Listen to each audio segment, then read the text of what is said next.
Syederalun Gubernur Aceh Zaini Abdullah Jumat melihat langsung kondisi imigran Sri Lanka yang terdampar di perairan Longa Aceh Besar.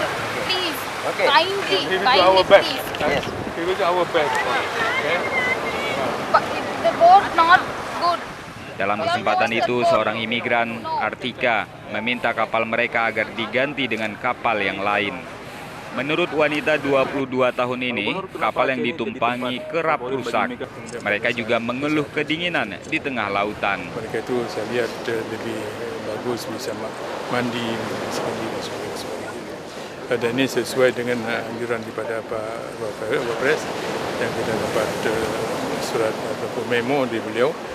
Yang paling penting adalah soal kemanusiaan. Ya. Jangan nampak kita seperti mengusir. Ya, begitu datang orang luar migran kemari, jangan nampak terusir, kita penuhi itu. Ya. Menurut rencana Syederalun, kapal berisi 44 imigran Sri Lanka ini akan segera ditarik ke laut lepas.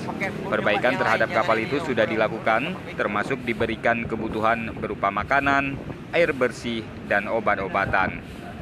Dari Banda Aceh, Muhammad Ansar, Serambion TV.